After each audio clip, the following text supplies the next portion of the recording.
السلام على عبادي الذين اصطفى أما بعد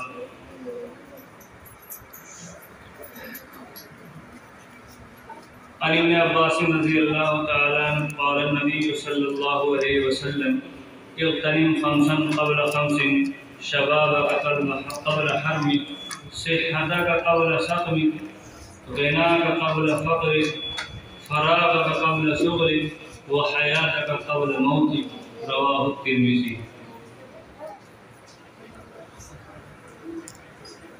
محترم و مکرم واجب الاحترام سامعین کرام، آپ حضرات کی خدمت میں نے نبی پاک صلی اللہ علیہ وسلم کی ایک روایت تلاوت فرمائی۔ آپ یقین مانیے ویسے تو سارے الفاظ مبارکہ آپ زر سے لکھنے کے قابل ہیں، لیکن خاص طور سے توجہ فرمائیں، انشاءاللہ یہ ہماری زندگی تو بنے گی اور ابدالآباد کی زندگی انشاءاللہ ہمیشہ کے لیے بن جائے گی۔ اللہ کے رسول صلی اللہ علیہ وسلم نے ہم کو بیدار فرمایا۔ سب سے پہلا لفظ جو آپ نے ارشاد فرمایا، پانچ چیزوں سے پہلے غنیمت سمجھو، اپنی جوانی کو اپنے بڑھاپے سے کرو۔ جوانوں کو آپ صلی اللہ علیہ وسلم نے کیوں خطاب فرمایا بتائیے آپ کی کیا وجہ ہے؟ اس لیے کہ اللہ رب العزت کو اگر کچھ پسند ہے تو جوانی کا ہی پسند ہے، جوانی کی عبادت آپ کو پسند ہے۔ در جوانی توبہ کردن شیوہ پیغمبری، وقت پیری گرگ ظالم کی شوق پرہیزگار۔ جوانی میں توبہ کرنا اور عبادت کرنا حضرات انبیاء علیہ السلام کا شیوہ اور طریقہ ہے۔ وقت پیری گرگ ظالم کی شوق پرہیزگار، بڑھاپے میں تو ظالم بھیڑیا بھی ہاتھ پاؤں پھیلا دیتا ہے، پرہیزگار بن جاتا ہے۔ ابھی آپ کے ہاتھ میں طاقت ہے، جس میں پوری قوت ہے، اگر آپ چاہیں تو ایک انقلاب پیدا کر سکتے ہیں۔ جب ہاتھ پاؤں ٹھنڈے پڑ جائیں گے، اعضاء سلنڈر ہو جائیں گے، آپ دیکھ رہے ہیں سورج نکلتا ہے، جب نکلتا ہے تو شعاع ہوتی کہ نہیں، لیکن جو اس کی عمر بڑھتی ہے، ایک تابانی اور جوانی آتی ہے۔